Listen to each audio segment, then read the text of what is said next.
several different things. There's the largest aquarium in Europe. There's also a movie in there. There's the very overpriced hotel, the Mercuria, at the top end.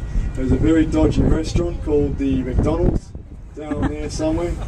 And there's of course the London Eye ticket box, which has got the big double doors because they're very busy. To your left you'll see the very lovely Houses of Parliament, or the Palace of Westminster as it's formerly known, and the very large square tower with the clock face that everyone's nicknamed Big Ben. Its actual name, ladies and gents, is St Stephen's Clock and Tower. The Big Ben is the largest of the 11 bells which is inside the clock tower. It weighs 14 tonne and you'll hear Big Ben ring every hour. You'll hear the Westminster chimes ring every quarter of an hour, but Big Ben only rings every hour. But as we make our way downriver, to your right now on the South Bank side, you will notice the very large observation wheel. This is of course the London Eye. This is the #1 most visited tourist attraction here in London. Over 10 million people visited the London Eye last year. It broke all sorts of records. This was opened in the year 2000 as the centrepiece for the Millennium celebrations in that year. It stands 135 metres high, some 450 feet, and it was up until 2 years ago the largest observation. It's one in Singapore, which is larger, and they're building one in China. 33 pods on board, 32 of them represent the independent boroughs of London. The 33rd one is the one with the glass missing. That unfortunately cracked and blew out last week. So be very careful on your way. They haven't got the glass repaired with that. Don't know why they haven't got glass yet. Anyway, cost £17 for an adult ticket. Still one of the best things you can do, of course, in London. To your left hand side, Charing Cross train station here, to your left, that has actually been designed to look like a steam train coming out of a train station. What do you reckon? Does it look anything like a steam train? No. Not at all. Maybe a 1950s American jukebox, but not a steam train.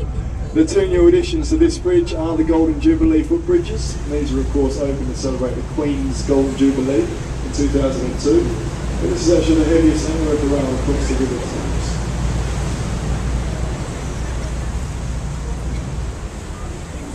To your right hand side here, ladies and gents, on the south bank behind the trees, you'll notice this lovely old building, the Royal Festival Hall. This building was built in 1951 to celebrate the Royal Festival of Great Britain in that year. It is of course the concert hall, and it is the last remaining building on the south bank from 1951. Reopened after a major refurbishment early last year. All new bars and cafeterias out the front. It's completely soundproof. There's normally an exhibition inside it. Completely free, well worth a visit. To your left on the north bank you'll notice this tall obelisk needle with the two black sphinx on either side. This is Cleopatra's Needle, and this is the oldest monument you'll see anywhere in London. That is actually older than London itself. It's more than 3,400 years old, Cleopatra's Needle. And of course it came from Karnak Temple in the south of Egypt down in Luxor, and brought on to Admiral Lord Nelson, helped to hold off the French and win the Battle of the River Nile. The building on the left behind the trees with that scaffolding wrapped around it, that is the very prestigious London Savoy Hotel on the Strand, or famous hotel. That has been closed for 2 years and still closed, but it's due to reopen this month. The owners have spent just over £100 million on the 2-year refurbishment of that hotel. What a waste of money. Eh? This is the Waterloo Bridge, ladies and gents, the longest bridge to span central London, just over a quarter of a mile long. Built between 1940 and 1945, and it has the nickname as the Ladies' Bridge. As they say, around 70 to 75% of the workforce that built this bridge were ladies at that time, as most of the men were overseas fighting in the last World War. To your right, now on the south bank, behind the trees here, you'll notice this rather peculiar looking building, all grey and square and concrete. This is of course the 1970s construction of the London National Theatre. Voted by 15 of London's leading architects to be the ugliest looking building in London. We agree. But there are 3 lovely theatres inside of it, the largest of the 3 being the Olivia, named after the actor of course, and it's free to go inside and have a look at it. If you can find the front door, that is. It took me about 20 minutes to find it. It's like a month somewhere.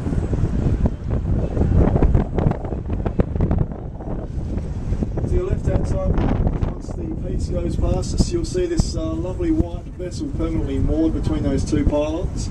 This vessel is, or was, the old royal barge or royal yacht. It's called the St. Catherine, and that was the royal yacht.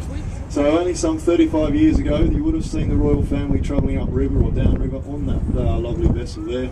It is today a floating nightclub, bar and nightclub. I'm sure the Queen wouldn't be too happy about that. The larger of these two white vessels, the Wellington that you can see with the above funnel, that was stationed in New Zealand throughout the Second World War, part of the Merchant Navy fleet, and had a very active service in the South China Sea, helping the South China Sea.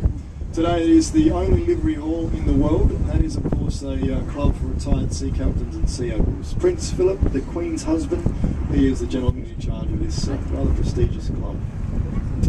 At the stern of the Wellington, to your left-hand side, you'll see King's Reach or Temple Arch, the old archway there on the embankment wall with Old Father Thames looking over the river. This actually marks the boundary line between two cities. So we leave behind us the larger and the fiercely independent city of Westminster, and we now head into the smallest city in the world, the city of London. That is the western boundary. The eastern boundary is of course Tower Bridge, which is where we're heading, and it does make the city of London the smallest in the world, only 1 square mile in circumference. The smallest city in population is the Vatican City. There's only the Pope and his girlfriend said to live there. To your right hand side, on the south bank side, you will notice the very familiar Oxo Tower, which is in a lot of postcards of London of course. The very large brown warehouse which surrounds the Oxo Tower, this originally was a cold storage warehouse in the early 1930s. Owned by the Vestal Group, which were a group of butchers, and this is where they stored a lot of, or most of London's cold meat. A lot of corned beef, which came from Argentina, also a lot of lamb, which came from New Zealand, used to be stored in here. You can see the old jetty there, that used to come out a little bit further, and there used to be 2 annexes that came off that building. The very large glass building is a very expensive, exclusive restaurant to London, ladies and gents. It's called the restaurant. Very expensive. What you can smell is not coming from there, it's probably coming from the pub, but that is a very expensive restaurant. Don't go there. It's too expensive for us. To your left hand side, on the north bank side, you'll see this lovely old building with a green roof. The 4 statues there carved into the stonework and a spiral at the top. That was the very prestigious City of London School for Boys. This was an operating college here for just over 500 years. It started in 1442 to educate 4 boys from the city. And one of the many lads that went to that college was Sir Winston Churchill, the English wartime leader and Prime Minister. He went there to the age of 11 before heading on to Harrow for further education. It is now owned by the J.P. Morgan Group. Of course, one of the last large banks in the City of London. Most of it's all done down in Canary Wharf development now. These are the Blackfriars Bridges, as you can see, named after the Blackfriars Monastery on the north bank side. The first one is the very busy Rodenfoot Bridge.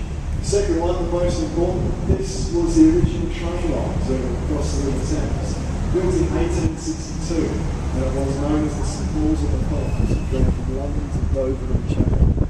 Taken away, the top was taken away in the early 1970s, as the modern day trains couldn't handle the weight of the modern day trains. And the third bridge, this is the very busy, not critical, but overground line of Blackfriars. This is actually closed at the moment, closed in 2011. As you can see, there's a lot of work going on in this bridge.